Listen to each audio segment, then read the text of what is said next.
Welcome back to the Hank Strange Situation, Lifestyles of the Locked and Loaded. There was a time when I had the 10th Cavalry. I remember when they brought the range had just opened in Fairfax, Virginia, and they shut that thing down for my gun club. And we had about 40 African-American people merge on the NRA range when it first opened. And that was amazing. There's always been talk of us doing something more, but it's always just been talk. So for me, and I even tried, I thought sometimes I would have like an alternate meeting when they had the national annual meeting and just meet with other people.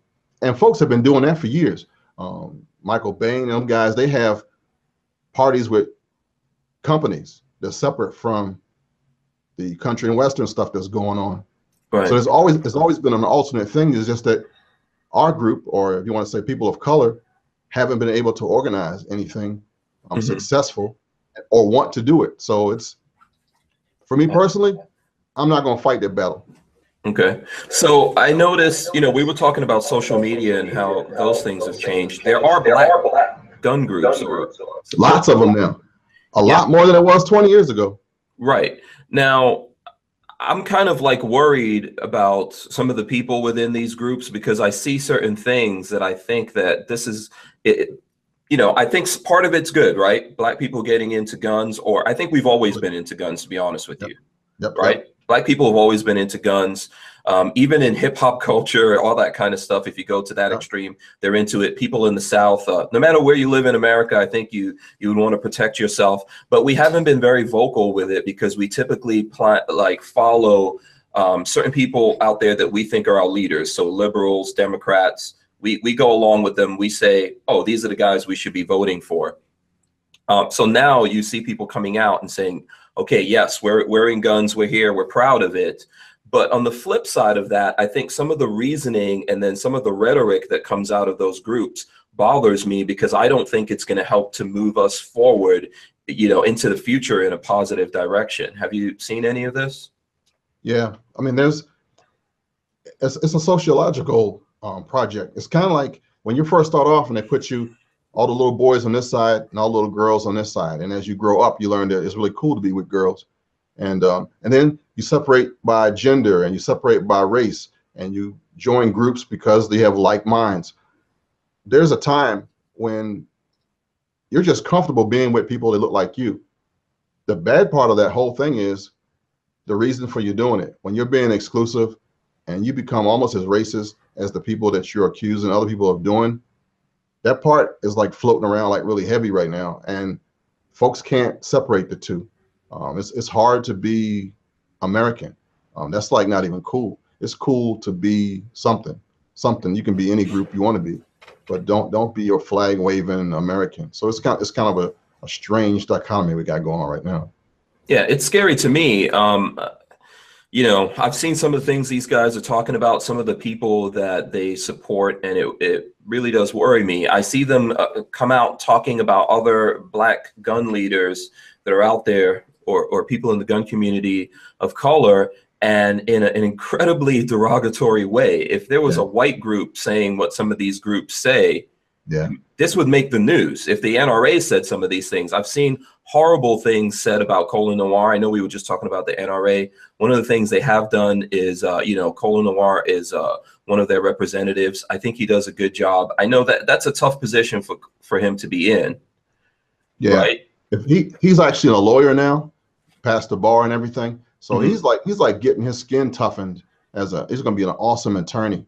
He's going to be better than Johnny Cochran ever was from all this stuff that's going on with him right now. Yeah, absolutely. I mean, I look forward to maybe even seeing him in the future going into politics. But when I see these guys tearing him down, when I see them even some of these groups that I've supported, because I was like, okay, here's some black people going out there and getting involved with the Second Amendment, and then the things I see them put up is just incredibly disheartening to me. And I was just wondering if you're going through any of that, or if you have a statement to make on that. Yeah, I do. I saw it when I first started the 10th Cavalry, I was surprised, and again, this is before we had Facebook and social media, so folks couldn't be as vitriolic as they are now. They couldn't post stuff anonymously, but I saw the group separated then, and it's always been that way. It's sad, like you said, it is disheartening. You want to say, can't we all just get along? But there's like this power that you have to down somebody else before you can get ahead. And somebody you can't be as conscious as me. You can't be as black as me. I mean, there's just one-upmanship that just keeps coming. You're not as militant. I mean, it just keeps going and going. So for me personally, like my sister would say, I'm not about that life. I'm letting them guys just fight it out and have nice tribal wars between each other. And I'll still be here when they're gone. My whole path is to educate people, to entertain them if I can. And if they're not careful, they're going to learn something. I've been doing this thing in the same mode almost, and it hasn't made me rich, but it has helped a lot of people. And that's where I'm going to stay. Yeah. Well, that's a good thing. You know, one of the things that that I've seen is there's some groups that are actually pushing the message that since Trump's election, you know, more black people are getting into guns, but it's because they're afraid of white people, right? Now, the media has been pushing this big time, and I think people are buying into it. And then some of these groups are saying that, and I'm incredibly worried about that, because in my personal experience, I found that most people, I think in the gun community, just like any other community, you have a few people that are racist, right? There's just no way around that. And that's on both sides. I don't think that just white people are racist. I think all human beings are racist. Right. So, you know, we obviously have that. But for the most part, I've found like people overwhelmingly opening their arms to me, happy to see me, Lola, and lots of other people out there in the community. And it's terrible that there's people that think like, yeah, we're getting into guns and we're doing all this to get these guys, you know, because we're afraid of those guys. They've been getting guns for the last 8 years during Obama. And now that they've got Trump, they somehow have a license to do this. It's the most insane thing that I've ever heard of. I mean, I can go back when I graduated high school in 1988, and I threw up this video of Oprah Winfrey in 1988 encouraging Donald Trump to run for president. People don't realize who Donald Trump really is. I mean, he grew up in New York. There's this thing about the New York Republican, right? Yeah. You know, rhino, however you want to put it. I'm not trying to come down on him for switching over to the Republican Party. I think Republican Party, Democratic, all these parties need to somehow change, evolve, or just totally go away and become something else. And sometimes we have to infiltrate and change them. But it's so crazy to see that still at this time, 2017 in America, that we're dividing ourselves on the racial lines. I haven't seen this. Like OJ's in the news right now because they're going to be releasing him in Nevada. And I haven't seen stuff like this since we go back to OJ and when he was acquitted. Yeah, we've gone backwards. We haven't moved. We were jamming for a minute, and then all of a sudden, with our freedom and our newfound love of firearms and the right to keep and bear arms, we become like our oppressors. I mean, we become like people we talk about all the time. And it's low-hanging fruit. It's real easy to push that button and to grow your numbers. Like if you want to get folks to join your side, get them all pissed off. Get them, and then. Yeah, if you want to get on the news, if you want to get into the news media and their narrative is white people want to kill black people, so black people should get a bunch of guns, you just go with that. And you don't think about the people that you wind up influencing into being destructive against other people, regardless of what side it comes in. Yeah. You get younger people who don't have the maturity to decide. Well, they were just kind of talking smack. Now they're just going for it, and they actually believe this stuff. So you're growing a whole generation of people who are taking your word for gospel. Yeah, I think it's terrible. I think we have so many enemies as Americans to continue to propagate that we should be each other's enemies. That's horrible. We have so many enemies right now, you know, inside of the country and outside of the country. We've got people who just want to, you know, who just want to get everything for free, take advantage of people. We have people who just want to take other people's things. There's other countries that would like to see us go down the drain. There's, you know, unfortunately, there's even, you know, people that follow creeds, religions, things that say, let's destroy America. And what we're going to do is get together and just add another, you know, some more logs on that flame. It's ridiculous, you know. And then we wonder why nobody wants to support us. And then you turn around.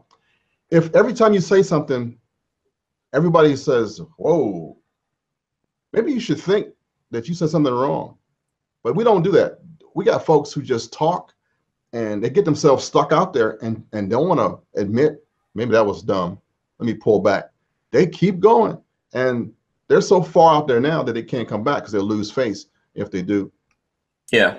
And I think we do have people who are pushing some of this stuff. One of the things I get asked about a lot behind the scenes, I haven't really spoken about it a lot, but when I first started doing these broadcasts, I had Voda on. Are you aware of who that is? Voda Consulting? Yeah.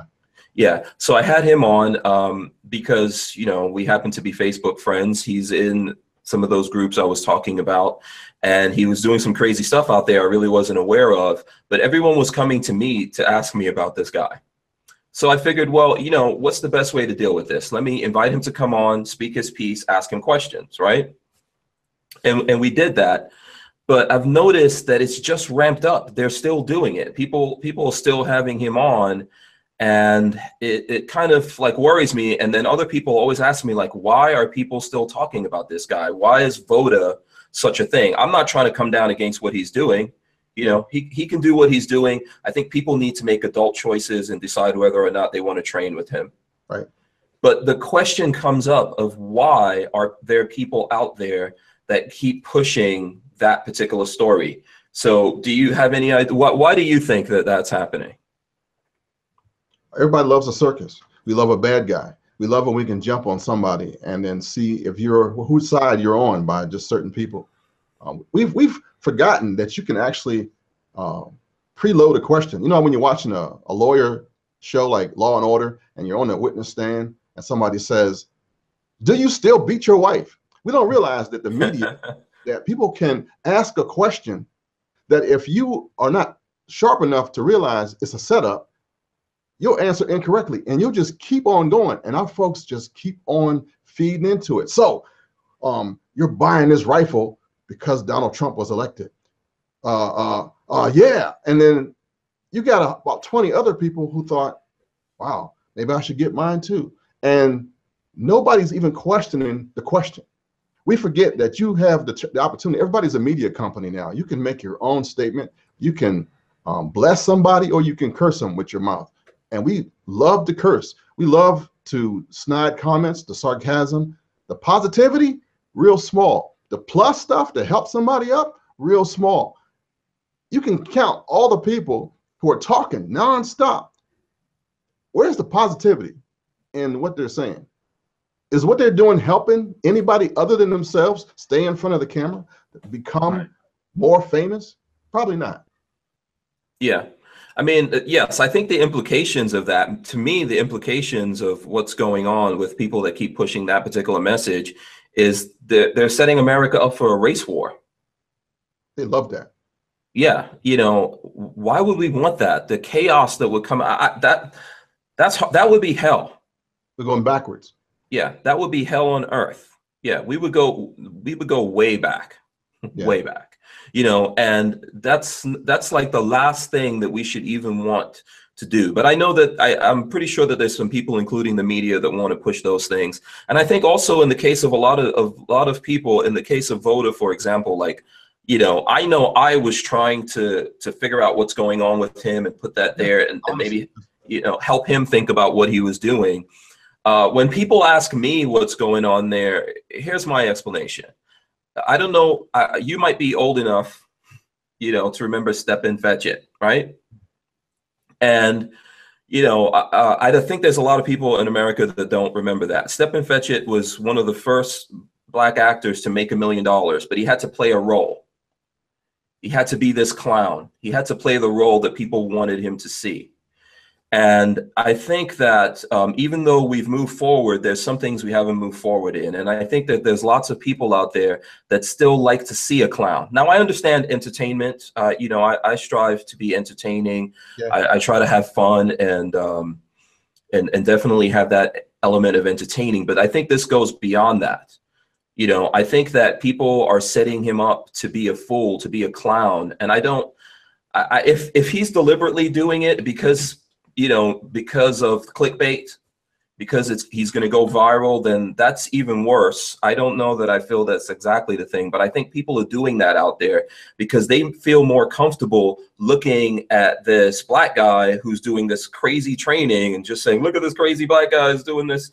This is how insane. And somehow it plays into a story in their mind. It's just like, you know, there's so many things like that out there in our culture all these years later after Step and Fetch It. And I think that on all sides of that, people who are feeding into it are doing something to destroy what lots of people like yourself have dedicated your life, spent your time, your energy, your money, resources into, you know, to making it a positive thing. You know, I don't know if that ever makes you mad, but I mean, I know you've been doing this for a long time. Yeah, it does.